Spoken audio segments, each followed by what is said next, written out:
Por mais de uma década, o mundo acreditou em uma versão cuidadosamente montada da morte de Michael Jackson.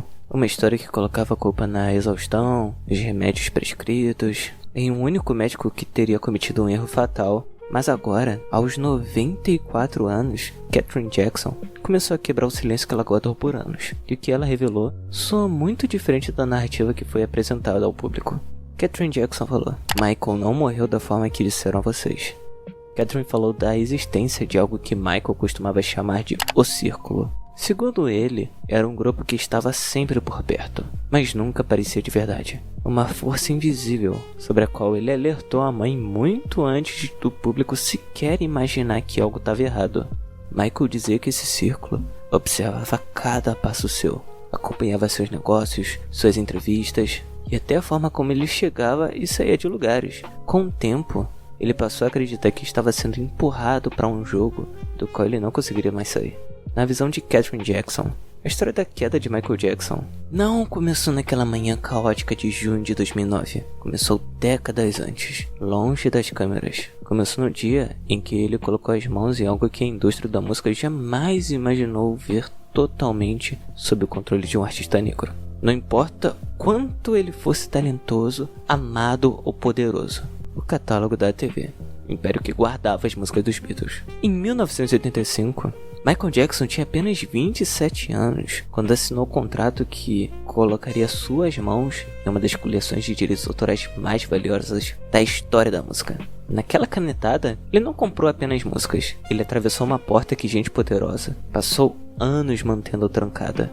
Nos bastidores da indústria, via quem dissesse que certos lugares simplesmente não eram feitos para artistas ocuparem. No momento que o Michael apareceu naqueles documentos, o jogo mudou.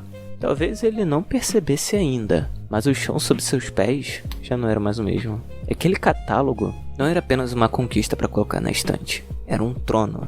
O alcance desse poder ia muito além dos palcos iluminados. Chegava às salas fechadas de Hollywood, aos escritórios de executivos engravatados. O fato desse trono agora pertencia a um artista negro vindo de Gary, Indiana, e enviou uma onda silenciosa de desconforto pelos corredores da indústria. Porque as pessoas conseguiam aceitar Michael como estrela. O que elas não estavam preparadas para aceitar era Michael como dono do jogo. Anos depois, Catherine se lembraria de uma mudança quase imperceptível em Michael. Nada dramático, nada que chamasse a atenção de imediato. Mas estava lá. A confiança leve que sempre parecia acompanhar os seus passos começou a dar lugar à cautela. O brilho espontâneo em sua voz foi sendo substituído por algo mais contido, mais atento, mais desconfiado. Ele teria vencido um jogo que não deveria vencer. Michael havia superado empresários, investidores, veteranos da indústria que passaram décadas disputando aquele tipo de poder. E sem perceber, ele atravessou uma linha, porque artistas podiam gravar os discos, podiam lotar estádios, podiam vender milhões de cópias, mas possuía um mecanismo que controlava a música, isso era outra história. E a reação por cruzar essa linha não veio na forma de processos, manchetes explosivas ou ameaças explícitas. Vinham de jeito mais difícil de enxergar. Reuniões passaram a acontecer a portas fechadas. Michael só era chamado quando tudo já estava praticamente decidido, como se sua presença servisse apenas para carimbar escolhas feitas por outras pessoas. Alguns executivos o colocavam nessas salas não para ouvir sua opinião, mas para testar seus limites, descobrir o que ele sabia e, principalmente, o que ainda não sabia. Depois de 1985, a vida de Michael mudou de um jeito que os fãs que lutavam nos estádios nunca viram. Parceiros quentes apareciam todos os dias. Desapareceram aos poucos. Gente que vivia elogiando seu talento começou a tratá-lo de uma forma diferente. A admiração virou incômodo. E quanto mais o Michael mergulhava nos bastidores do mercado editorial musical, mais entendia o tamanho do jogo em que ele tinha entrado. Aquilo não era uma sala de reuniões. Era um campo de guerra disfarçado de escritório. E ele chegou lá sem armadura. No fim das contas, Michael era poderoso, mas não estava protegido. Em Hollywood existe um velho ditado: você pode ser talentoso, pode ser rico, mas não pode ser soberano. E ao colocar as mãos naquele catálogo, Michael havia se tornado exatamente isso. Catherine percebia as consequências cada vez que ele cruzava a porta de casa. A cada mês ele parecia mais distante, um pouco mais cauteloso. O garoto que antes encontrava abrigo longe dos holofotes, agora parecia incapaz de relaxar completamente. Seus olhos passavam pelos cômodos como se procurasse algo invisível, como se até os lugares mais familiares tivessem deixado de ser totalmente seguros. Nos bastidores, alguns executivos diziam que Michael havia se tornado grande demais para negociar. Outros o consideravam imprevisível demais para administrar, independente demais para ser mantido sob controle. Aos olhos deles, ele já não era apenas um artista, era uma força. Indústrias construídas sob influência e controle raramente sabe conviver com forças que não conseguem dominar. Aquilo que o mundo aplaudiu em 85 como uma jogada genial de negócios, para Catherine era diferente. Ela via algo que nem Michael queria admitir. Ele estava segurando algo que certas pessoas preferiam destruir a permitir que continuasse em suas mãos. O catálogo lhe deu a coroa, e junto com ela, colocou um alvo invisível em suas costas. A partir daquele momento, Catherine disse que passou a acreditar que todos os grandes problemas enfrentados por Michael, cada escândalo, cada polêmica, cada dificuldade que surgia em seu caminho, tinha ligação com essa decisão que ele tomou em 85. Durante um tempo, Michael e a Sony mantiveram uma parceria que, à primeira vista, parecia equilibrada. Metade da empresa era da Sony, metade era do Michael Jackson. Isso representava algo raro na indústria. Um artista dividindo o poder de igual para igual com uma gigante corporativa. Mas nem todos viam essa relação da mesma forma. Nos bastidores, onde eram tomadas as decisões mais importantes, esse equilíbrio nem sempre era encarado como uma parceria ideal. Para Sony, o catálogo da TV era muito mais do que um simples investimento. Era um dos ativos mais valiosos do mercado musical.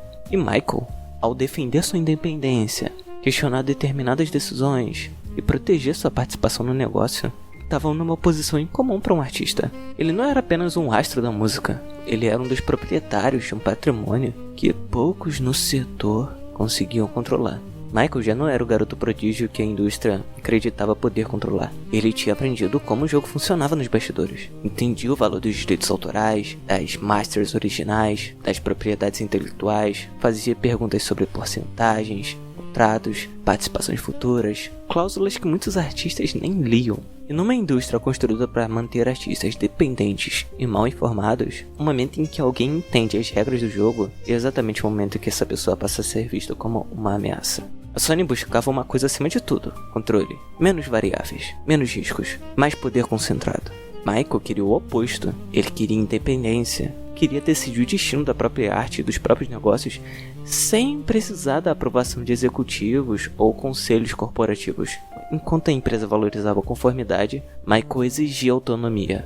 E essa diferença ficava cada vez mais evidente. O mesmo conflito sempre voltava. A questão era simples: eles queriam mais controle, Michael se recusava a entregar. E sua recusa em abrir mão desse tipo de poder criava um problema para uma indústria acostumada com artistas que dependiam dela. Em 2001, já não dava mais para fingir que estava tudo bem. Seu álbum foi boicotado, campanhas promocionais sumiam ou eram cortadas sem uma explicação convincente. Para quem olhava de fora, aquilo poderia parecer apenas burocracia corporativa, mas na visão de Michael, havia algo maior acontecendo. Não era um ataque aberto. Ninguém fazia anúncios ou declarações públicas. Era um jogo muito mais sutil. Pequenas decisões, ajustes calculados, obstáculos colocados no caminho, todos na medida certa para lembrar que ele estava num território que artistas raramente tinham permissão para ocupar. A guerra silenciosa tinha começado. Então veio 2002, o ano em que o silêncio acabou. No Harlem, diante de uma multidão reunida para um evento que deveria celebrar orgulho, força e união da comunidade, Michael fez algo que no universo da indústria musical parecia impensável. Em vez de mirar nos tabloides ou concorrentes, ele apontou diretamente para o topo da cadeia de comando. Chamou o presidente da Sony de diabo. O choque foi na hora. Alguns ficaram sem reação, outros vibraram com a ousadia. Na indústria da música, existe uma regra não escrita que quase todo artista aprende cedo. Os poderosos não são confrontados em público. Você pode discordar dele nos bastidores, pode reclamar em particular, mas não os expõe, não os nomeia e, acima de tudo, não os desafia diante das câmeras. Michael ignorou totalmente essa regra. Gente poderosa pode criticar artistas. Artistas não criticam gente poderosa. A hierarquia existe para ser obedecida. Michael decidiu questioná-la em público, e a partir desse ponto, o silêncio deixou de existir. Catherine, vendo tudo de perto, percebeu rapidamente o tamanho da tempestade que o filho tinha acabado de provocar. Até então, a briga acontecia longe dos holofotes. escondida entre reuniões fechadas, contratos, negociações de bastidores, agora era diferente. O conflito tinha saído das sombras, estava à vista de todos, e a pressão ao redor do Michael começou a mudar de cara. Oportunidades começaram a desaparecer sem explicação, apoios que pareciam garantidos passaram a vir com condições. A sensação era que tudo apontava na mesma direção: desgastar a imagem de Michael, criar dívidas e enfraquecer sua posição. Michael havia se tornado um problema, um homem com poder demais, influência demais, e principalmente, alguém que se recusava a baixar a cabeça quando mandavam. Nesse período, Michael não estava lutando apenas por direitos musicais, ou por porcentagens em contratos milionários. Muitas vezes, ele se viu praticamente sozinho, tentando sobreviver dentro de um sistema que, segundo pessoas próximas, nunca o perdoou por ter conquistado isso tudo. Quando o conflito que acontecia nos bastidores passou a ficar cada vez mais evidente, não existia um caminho simples de volta. Muito antes dos tabloides começarem a colocar a palavra Illuminati em suas manchetes, Michael já tinha um nome para a força que dizia temer acima de qualquer outra. Ele chamava isso de O Círculo. No universo de Michael, o Círculo não era uma teoria, era uma engrenagem, um grupo invisível que operava nos bastidores da indústria do entretenimento. Os fãs nunca o viam, mas sua influência estava presente em praticamente toda a sala de reunião onde o destino de um artista era discutido. O que tornava o círculo tão intimidador, segundo ele, não era o fato de estar sendo escondido, era justamente o contrário. Seus integrantes eram pessoas reais, extremamente influentes. Na visão de Michael, faziam parte desse grupo. Executivos que controlavam catálogos bilionários, investidores capazes de financiar turnês gigantescas ao redor do mundo, donos de conglomerados de mídia. Esses nomes não estavam guardados em arquivos secretos. Eles moviam a indústria da mesma forma que o vento move um navio, silenciosamente, mas com força suficiente para alterar toda a sua direção. No fim dos anos 90 e começo dos anos 2000, Catherine viu o filho ficando cada vez mais confiado dessa estrutura invisível ao redor dele. Michael, talvez mais do que qualquer outra pessoa, entendia como essa engrenagem funcionava por trás dos bastidores. Na visão dele, eram essas pessoas que decidiam quem recebia a grana pesada de marketing, quais projetos viravam prioridade e quais eram deixados de lado, quais escândalos iam sumir do nada e quais seriam ampliados até virar uma destruição pública. O círculo, como ele chamava, recompensava quem jogava o jogo. E quem tentava seguir independente acabava sendo pressionado aos poucos, de forma silenciosa e constante. Não precisava de confronto direto, bastava controle sobre contratos, dívidas, até as pessoas ao redor do artista iam sendo afastadas aos poucos até ele ficar totalmente isolado. Michael teria sentido esse tipo de pressão na época do lançamento de Invincible em 2001. Mesmo sendo um álbum caro, com mais de 30 milhões de dólares investidos, quase não teve nenhuma campanha de marketing. Para os fãs, aquilo era um problema que estava tendo nos bastidores. Já dentro da indústria, alguns interpretaram como um recado, um esfriamento calculado. Lembrando que, independente do tamanho do nome, ainda existia uma hierarquia acima dele. Aos olhos de Catherine, era o círculo se fechando ao redor dele. Só que sem barulho, sem ameaça explícita, sem nada que pudesse ser apontado com facilidade. Era um aperto silencioso, quase técnico. E a parte mais inquietante na visão dela era simples. Não era preciso destruir ninguém de forma direta. Bastava tornar essa pessoa pequena demais, cansada demais, pressionada demais, e isolada o suficiente até que tudo começasse a ruir por dentro. No caso do Michael, o talento o protegia dos olhos do público, mas a busca por independência o colocava em rota de colisão com forças que não toleravam esse tipo de autonomia. Em 2008, Michael Jackson, em sua casa, longe dos holofotes, a situação era bem complicada. Já vinha ficando pesada fazia tempos. Dívidas se acumulavam, projetos que nunca davam certo continuavam drenando dinheiro, questões fiscais seguiam sem resolução e processos iam se empilhando. Até mesmo Neverland, que já tinha sido símbolo de um sonho, agora era um custo gigante e difícil de sustentar. Contadores analisaram suas finanças e chegaram no diagnóstico: sem um retorno gigantesco aos palcos ou a venda de ativos importantes, Michael poderia enfrentar um colapso financeiro em menos de um ano. E na indústria do entretenimento, esse tipo de alerta não é só sobre dinheiro. Quando um artista desse tamanho entrar em vulnerabilidade financeira, aqueles que podem lucrar com seu retorno costumam aparecer não apenas como salvadores, mas como arquitetos do que virá a seguir. Foi nesse contexto que a AEG entrou em cena. A empresa apresentou uma proposta que, no primeiro momento, parecia quase uma saída. Uma série de apresentações gigantescas que poderiam reerguer suas finanças, recuperar sua imagem e trazer Michael de volta ao centro do palco como o rei do pop. O plano inicial falava de 10 shows na Arena 02, algo que soava relativamente controlado, até respeitoso, como se tivessem pensado dentro dos limites possíveis. Mas esse número não ficou assim por muito tempo. Nos bastidores, longe das câmeras e das coletivas, a ideia começou a crescer. Em reuniões em que Michael nem sempre participava, os 10 shows viraram 31, depois 50. E segundo documentos que mais tarde apareceram em processos e relatórios, em certos momentos chegou-se a discutir-se 80, até 120 apresentações em diferentes lugares e continentes. Essas mudanças não vinham em grandes anúncios, elas avançavam de forma discreta, por meio de memorandos, ajustes de contrato, conversas com investidores, decisões tomadas em espaços onde a presença de Michael nem sempre era necessária. Cada aumento significava mais números na tabela, mais ingressos vendidos, mais merchandise, mais licenciamento, mais retorno financeiro. Para os promotores, cada show extra era uma nova camada de lucro. Mas para Michael, isso representava outra coisa. Para Michael, significava mais carga física, mais desgaste, mais noites sem descanso. Um corpo já fragilizado por anos de pressão, ansiedade e exaustão, sendo empurrado ainda mais perto do limite. Documentos revelados depois mostram que, quando ele apareceu sob aquelas luzes, os promotores já tinham orientado o marketing a preparar campanhas pensando em pelo menos 50 shows. Naquele dia a multidão vibrou, gritou, flashes para todos os lados. Ele sorriu, brincou, repetiu a frase que viraria manchete por meses: "This is it." Mas olhando as imagens com mais atenção, você vê a outra parte também. Ombros tensos, o jeito de se mover mais contido, como se algo interno estivesse fora de ritmo. Era como se ele soubesse, em algum nível, que tinha entrado numa estrutura da qual talvez não fosse tão simples sair. Na mesma noite, Katherine Jackson lembraria de uma ligação que nunca saiu de sua memória. A voz de Michael estava baixa, cansada, quase sem energia.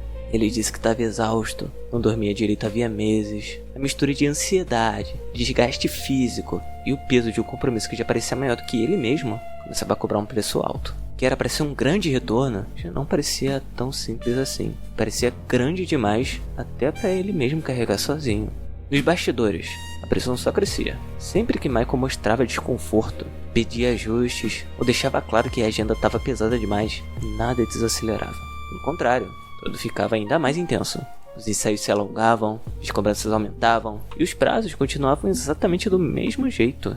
Médicos responsáveis pela turnê chegaram a ser enviados para observá-lo de perto, avaliando sua resistência física, sua clareza mental, até sua capacidade de aguentar o ritmo prometido ao público. Cada erro virava motivo de pressão extra. Cada acerto servia de justificativa para exigir ainda mais. Com o tempo, essa fase de preparação começou a parecer menos um ensaio e mais um teste de sobrevivência. O diretor Kenny Ortega teria registrado preocupações em anotações internas, descrevendo Michael como confuso e incapaz de se apresentar naquele estado. Era um alerta sério. Em teoria, deveriam parar tudo, mas não parou.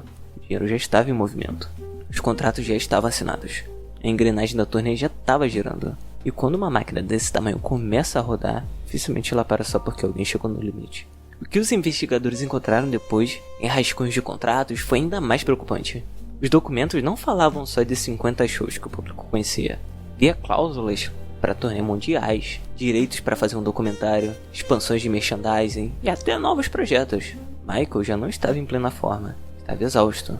Não estava totalmente estável emocionalmente, estava ansioso, pressionado e visivelmente sobrecarregado. Em junho de 2009, segundo relatos médicos, ele já estava num nível de insônia tão pesado que praticamente quebraria qualquer pessoa física e mentalmente. A dependência de medicamentos para conseguir apagar só aumentava. O médico particular dele, Conn Murray, aplicava substâncias feitas para ambientes cirúrgicos, não para uso em casa. Mesmo assim, tudo seguia como se nada estivesse fora do controle. Mas o que mais incomodava Katherine não era o que estava escancarado nos papéis, mas sim o que estava escondido de propósito. Quem, afinal, tinha autorizado o aumento constante dos números de shows? Os documentos, tudo era vago. As assinaturas vinham de intermediários, setores, representantes. Ninguém aparecia como responsável direto. Era como se a decisão tivesse sido espalhada por tantas mãos que se tornava impossível apontar para um único nome. Michael acabou preso a cronogramas e compromissos que ele nunca chegou a entender totalmente. Ele não tinha entrado só num comeback, ele tinha entrado numa engrenagem muito maior. O que no começo parecia uma grande oportunidade, aos poucos começou só como uma armadilha. Não era um retorno, era uma contagem regressiva. Os dias 23 e 24 de junho de 2009 ficaram marcados na história da música. Dentro do Staples Center, cercado pela expectativa de um retorno histórico, os ensaios finais de This Is It seguiam em ritmo intenso.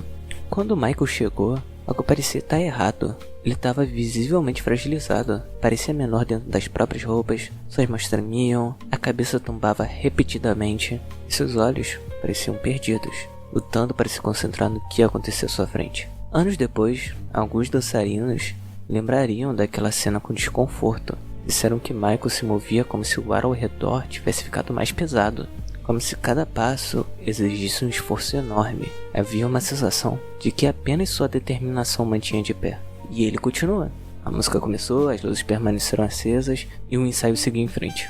Depois do ensaio, Michael foi levado de volta para sua mansão. A essa altura, seu quarto já estava longe de ser um lugar de descanso. Na prática, havia virado uma espécie de enfermaria improvisada. Havia linhas intravenosas, aparelhos para medir pressão, seringas espalhadas, frascos de benzodiazepínicos, Propofol. Michael não conseguia dormir naturalmente havia quase 60 dias. Para conseguir descansar, dependia de um anestésico criado para ser usado em centros cirúrgicos, não em uma residência particular. Michael nessa noite quase não comeu. Sua hidratação estava em níveis perigosamente baixos. Registros médicos atribuídos ao Conan Murray apontariam mais tarde batimentos cardíacos irregulares, exaustão severa e sinais claros de um organismo sob enorme pressão. Na madrugada de 25 de junho, a situação já era crítica. Durante aquelas horas, diversos sedativos foram administrados: lorazepam, midazolam e, por fim, Propofol. Não era um remédio comum para dormir, era um anestésico pesado,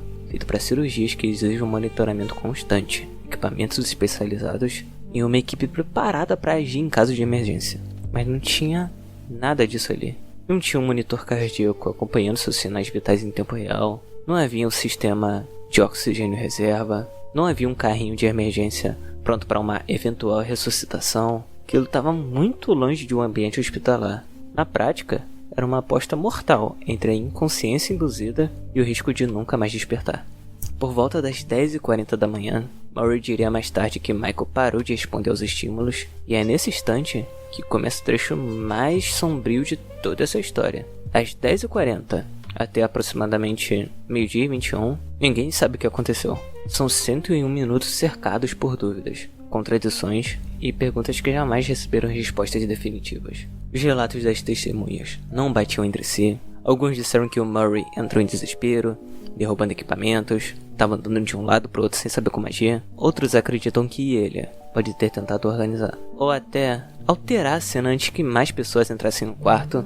Durante quase 2 horas, não foi feita nenhuma ligação para o serviço de emergência. Nenhum protocolo de segurança foi acionado. Nenhuma equipe médica externa foi chamada. E isso tudo aconteceu enquanto havia uma chance real de salvar o Michael. Esse silêncio passou a assombrar Katherine Jackson. Anos depois, ao revisitar documentos, gravações e depoimentos apresentados nos tribunais, aqueles 101 minutos deixaram de ser apenas uma lacuna na história. Viraram uma ferida aberta. Uma ferida exatamente no lugar onde a verdade deveria estar. Katherine passaria a se referir a esse período como a Zona do Silêncio.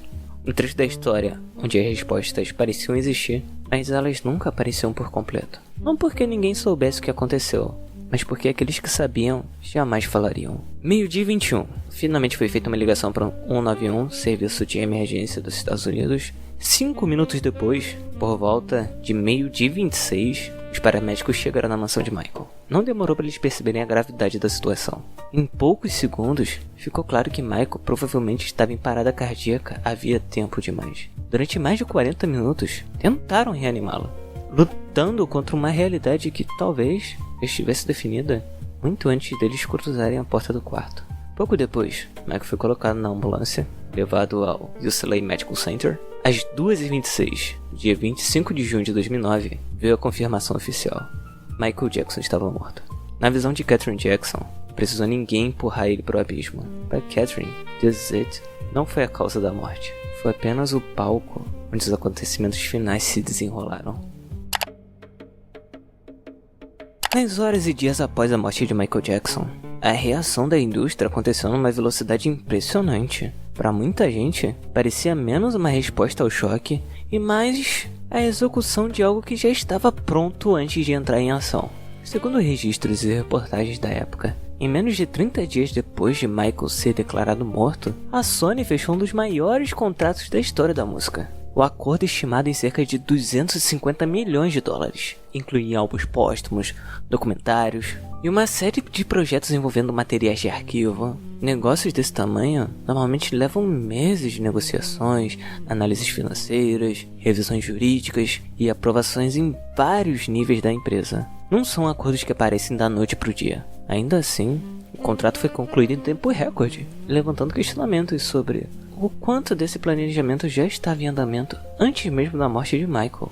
Para alguns observadores, a rapidez com que tudo aconteceu foi tão surpreendente quanto os números envolvidos. Em 2010, o documentário This Is It já tinha arrecadado mais de 260 milhões de dólares ao redor do mundo, o que começou como horas de gravações cruas dos ensaios, cenas que algumas pessoas dos bastidores descreviam como preocupantes e até perturbadoras. Foi tudo remodelado e vendido ao público como uma despedida grandiosa. Milhões de fãs aplaudiram momentos que, longe das câmeras, já tinham deixado dançarinos, coreógrafos e membros da equipe alarmados com o estado físico de Michael. As imagens de um artista visivelmente fragilizado, lutando para manter o foco e seguir em frente, acabaram se transformando em uma narrativa inspiradora de superação e resistência. A ironia era difícil de ignorar. Enquanto ele estava vivo, Michael foi pressionado a continuar trabalhando, mesmo quando seu corpo já dava sinais claros de esgotamento. Depois de sua morte, até mesmo os registros desse desgaste passaram a gerar lucro. O que o público nunca viu foram os rumores que circulavam em Hollywood durante a montagem do filme. Alguns profissionais envolvidos comentavam que momentos de desorientação mais evidente teriam sido removidos discretamente da edição final. Segundo relatos de bastidores, as imagens foram organizadas para transmitir uma sensação de energia constante, quando na realidade ela variava drasticamente de um dia para o outro. Disseram que algumas imagens ficaram guardadas em arquivos extremamente restritos, disponíveis apenas para um grupo muito pequeno de pessoas. Tem até relatos de pessoas ligadas ao processo de pós-produção, afirmando que partes específicas do material pareciam ter desaparecido antes mesmo da revisão final, como se alguém já tivesse decidido removê-las muito antes de qualquer editor avaliar se elas faziam ou não parte da história que seria contada.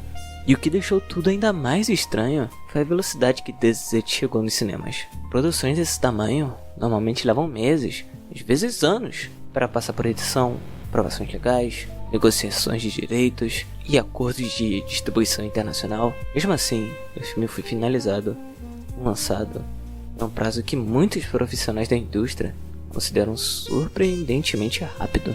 Isso levantou uma questão: será que a base para um documentário já existia antes mesmo da morte de Michael? A rapidez do processo alimentou especulações de que uma estrutura inicial para um projeto desse tipo já havia sido discutida, planejada ou até parcialmente preparada enquanto ele ainda estava vivo. Então chegou 2016. Foi nesse ano que a Sony comprou a parte restante das participações que o Michael tinha na empresa, dos direitos, da parte do catálogo do Michael, por cerca de 750 milhões de dólares. O negócio encerrou uma meta que a empresa perseguia havia anos. Com a venda, o ativo que o Michael chamava de sua joia da coroa, o catálogo da TV, que incluía a música dos Beatles, passou de vez para as mãos da mesma indústria que ele acreditava enfrentar. Aquilo que ele protegeu durante décadas como símbolo de independência, agora estava completamente integrado ao sistema que ele tanto desconfiava. Quando Catherine observou toda essa sequência de acontecimentos, a velocidade dos negócios, a coordenação entre empresas, os valores bilionários envolvidos e a forma quase imediata como a indústria se reorganizou após sua morte, uma pergunta continuava voltando à sua mente: como tudo aconteceu tão rápido se ninguém esperava que ele morresse? Para ela, a lógica era difícil de ignorar. Acordos desse tamanho não surgem da noite para o dia. Eles precisam de planejamento, negociações antecipadas e estratégias preparadas com antecedência. Na visão de Catherine, a morte de Michael não interrompeu os planos da indústria. A morte dele fez esses planos avançarem ainda mais rápido.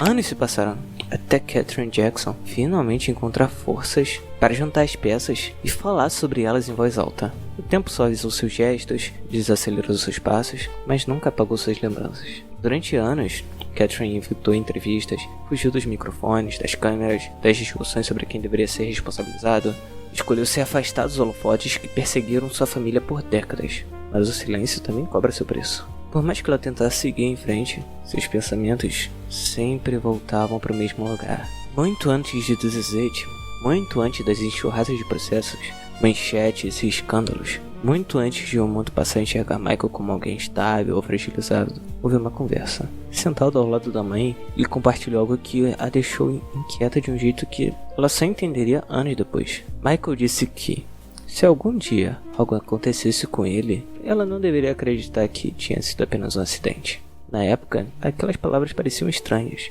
talvez até exageradas, mas com o passar dos anos, ganharam um significado cada vez mais sombrio. Elas voltavam à sua memória sempre que surgiu uma nova contradição. E quanto mais Catherine revisava os acontecimentos que antecederam a morte do filho, mais difícil se tornava ignorar aquilo que ele havia dito. Na visão dela, foi tudo resultado de uma sequência de decisões tomadas por pessoas com poder, influência e interesses financeiros em jogo. Pessoas capazes de mover peças nos bastidores sem deixar rastros óbvios. A morte de seu filho não podia ser explicada apenas por uma injeção, por um médico ou por um único erro. Era o desfecho de algo que já vinha acontecendo há muito tempo.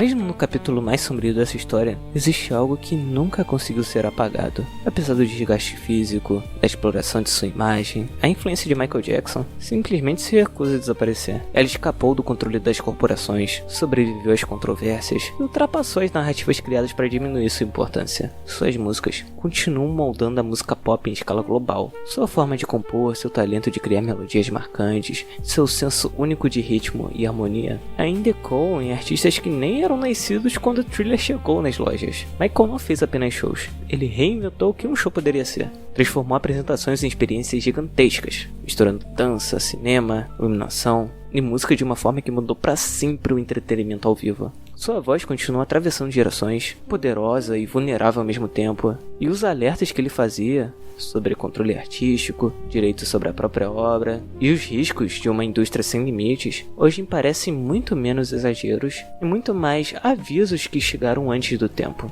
Catherine entendeu que tiraram o filho dela de uma forma que nenhuma mãe deveria ver. Mesmo assim, ele entendia também outra coisa. O sistema ao redor dele podia controlar contratos, podia direcionar o dinheiro, podia moldar manchetes e influenciar a opinião pública. Mas existiam limites. Eles não podiam voltar no tempo e apagar o que o Michael tinha colocado no mundo. Não podiam reescrever o som que marcou uma geração. Não podiam silenciar milhões de pessoas que cresceram com a música dele. Não podiam apagar o legado construído em cada palco que ele pisou, cada barreira que ele quebrou. No fim, depois de tantos anos carregando esse peso, Catherine agora se agarra a essa ideia. O poder pode até mudar a forma como a história é contada. Pode esconder detalhes, confundir narrativas, mas não consegue controlar o que aquela vida realmente significou para quem viveu aquilo de perto. Ela disse: "Eles levaram meu filho, mas nunca levaram a voz dele.